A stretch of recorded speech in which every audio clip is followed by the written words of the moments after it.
People that work on movie sets. What are the most entitled actors you have ever met? I have a friend who works on a lot of movies, so she has worked with a ton of people. From what I remember, here are her thoughts on different people. Jake Gyllenhaal's method acting style and requirements are annoying and strict, so he can often be rude and hard to work with. Lawrence Fishburne initially comes off as a dick and absolutely hates when you call him Larry, but he can swiftly turn that around and be a great guy and your best friend.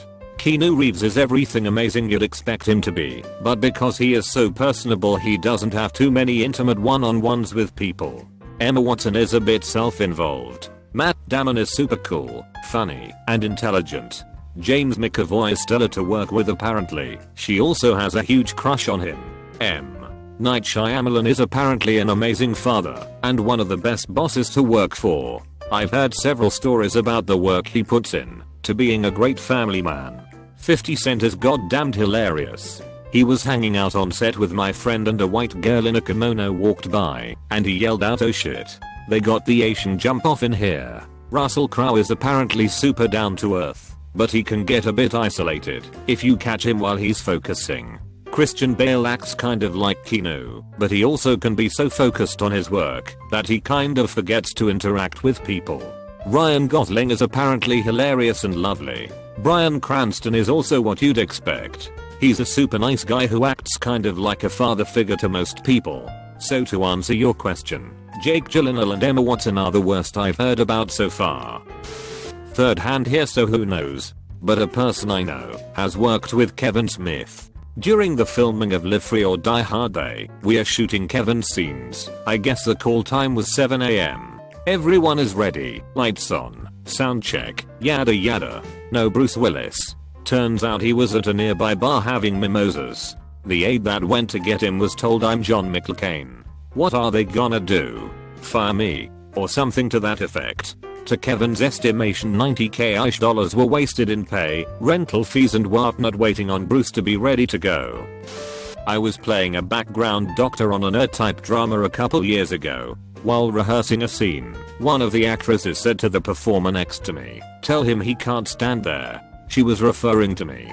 I adjusted my position and asked, "Is he okay?" She said, again to the actor next to me, "Tell him I don't care, just stay out of my way." I asked, "Is there some reason you're not addressing me directly?" And she turned around and walked away. A few minutes late the scene was shot without further incident. I have no idea who this actress is. She wasn't one of the stars.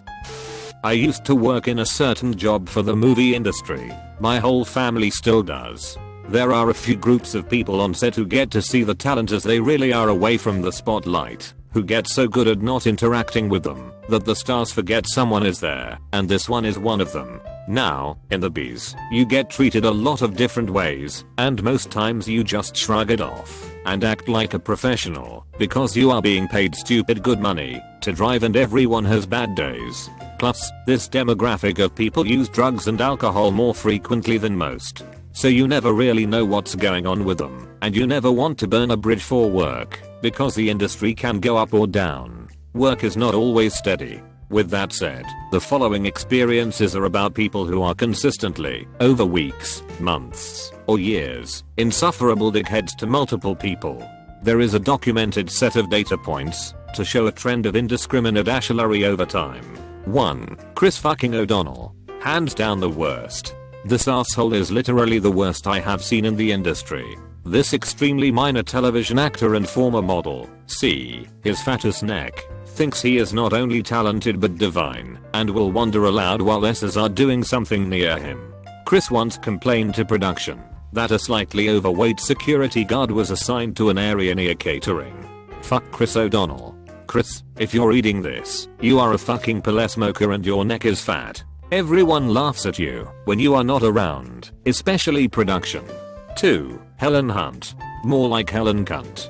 3. If Helen and Chris got together and got to knocking hooves, the ground would open up and hell would regurgitate Catherine Eagle. 4. I watched Marissa Tomei yell at a pa who had just slipped and broken his leg in front of her to get out of her way. 5. Jamie Foxx was such a racist and mean motherfucker on Ray that our driver took the meanest, waxiest, smelliest dump in history in his trailer. Extremely unprofessional, but it immediately raised crew member morale as everyone knew this fucking baby came back to the trailer one day to find his toilet destroyed with remnants in and outside of it. 6. Steven Seagal. Imagine forming your entire identity and life's work around being an action hero martial artist, only to end up being a hairy lard ass. It must be like starting out looking like Pierce Brosnan and Pokémon evolving into Jess Ventura. There are also some really cool people out there. My favorites. 1. Lines Cool J. 2. Machinigan Kelly, even if he's just a big podhead. 3. Lindsay Lohan. I haven't seen her in a while. I worked with her back when people didn't really know she had a drinking problem. She pulled the old grey goose in a water bottle move. I thought she was a great person, just had problems. I hope she found help. 4. Howard Stern and the Stern Show in general. Howard talks about how high maintenance he is, but his staff is very good about preparing you, and he never gave me shit, as long as my ducks were in a row. I don't particularly care for his wife Beth, seems like she's only nice to you if you're someone.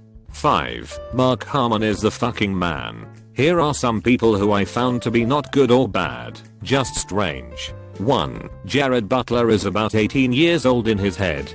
2. Christopher Walken is literally just as insane as you might think.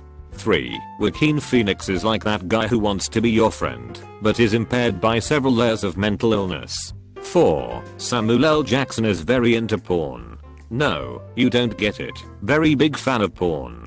5. Tom Cruise is a fucking wacko. No surprise here. If Tom decided to talk to you, he would get inappropriately interested in minutiae about you.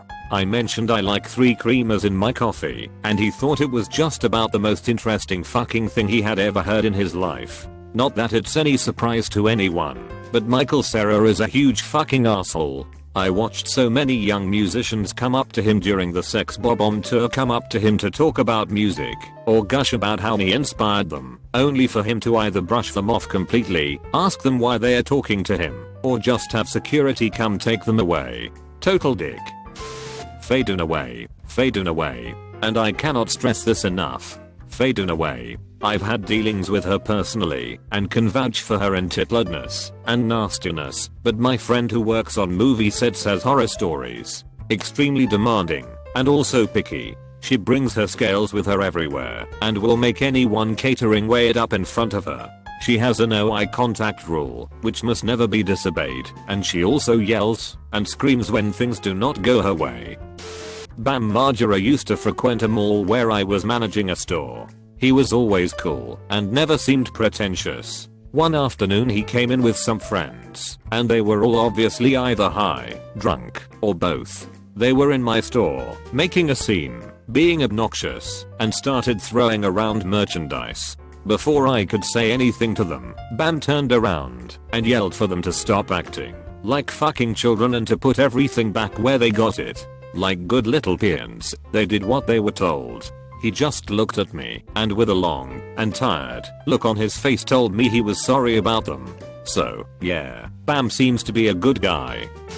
I was a production assistant, back in 2004-2005, and I noticed mainly European actors were very humble and low maintenance, and it was us talent that was the opposite, with exceptions of course. On the films I worked on, Scarlett Johansson was very high maintenance. It was her first tentpole film and I think it went to her head a little bit.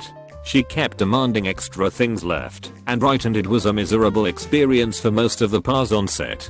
Cool and low-key actors on set: Ewan McGregor, Steve Buscemi, Sean Bean, Michael Clark Duncan, Rip, Ice Cube, Samuel L. Jackson, William Dafoe, Danny DeVito, Tim Roth, Forrest Whitaker, Kelsey Grammer. For the most part the actors were generally good. If you want to know the most entitled person I had to deal with, it was hands down Michael Bay. He is an asshole of the first order, and anyone associated with him, his bodyguard/assistants, his 2 huge ass dogs, and some of his other staff are all straight entitled idiots. I used to work in the film and TV industry. Tyra Banks legitimately will fire some people if they look her in the eye when passing in the hallway, mostly interns. Ugh. On the plus side, Tom Hanks and David Tennant are genuinely amazing. And Eric Dane, good guy. Once an actress yelled at one of our new writers, and Eric heard about it. He later came by to apologize publicly in front of the whole cast and crew, even though it wasn't his doing. Love that guy. And someone on the crew later tried to poison that actress, so. I used to sit next to Billie Eilish in choir up until like less than 2 years ago, when she really blew up. I saw her again when she came to one of our performances last year and she gave me a hug. Anyway, what's so weird to wrap my head around when I see her online or in interviews is that she's the exact same person that I knew her to be all my life. Weird, quirky, always sticking out her tongue and lifting her lips up to make weird faces, always making fun of herself and others in a playful way, but really down to earth. It's so weird seeing the person I sat next to for years literally copy and paste it onto such a high celebrity platform. People who have actually worked on movie sets know better than to badmouth the stars in a public forum. With that said, I do have a story about Rob Lowe. I was an employee in the art department for a film called Knife Fight, tasked with researching element that would appear on the screen, then creating the necessary content for a variety of props, like newspapers and edited photographs. If I'm completely honest, I wasn't quite as good at my job as I should have been, given that my previous experience with feature films had been limited to script doctoring and coordination work. As such, many of the things that I created had to go through several rounds of drafts and approvals before they were production ready. In short, I put in a lot of extra effort that probably should have been unnecessary. Anyway, at one point, I assembled a handful of posters that would be visible in the background of a scene featuring Rob Lowe. These had already been reviewed, revised, and revamped a couple of times, so I was feeling pretty certain that everyone would like them. Unfortunately, I have it on good authority, given that I wasn't actually present in the room at the time, that when the actor first walked into the location, he glanced at the posters in question, smirked, and made some commentary on them. Rob Lowe was reported to have said, "That's neat." Then he just went to work, like some kind of professional performer. What an entitled jerk, right? Saw Kirsten Dunst at a restaurant a couple of times. Once it was with a group of like 10, possibly a little party. Anyway, someone came up wanted to take her picture and she very politely and kindly explained that she was there to spend time with her friends and didn't want to be taking pictures that night. It was basically the opposite of entitled.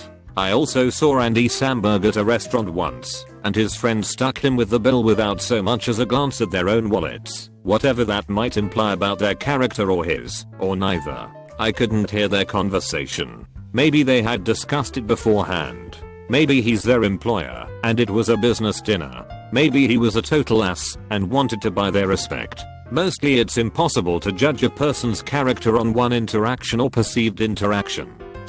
Have not worked on a movie set, but worked for a cleaning company that was hired by production companies that came to the area to film. Alberta, Canada.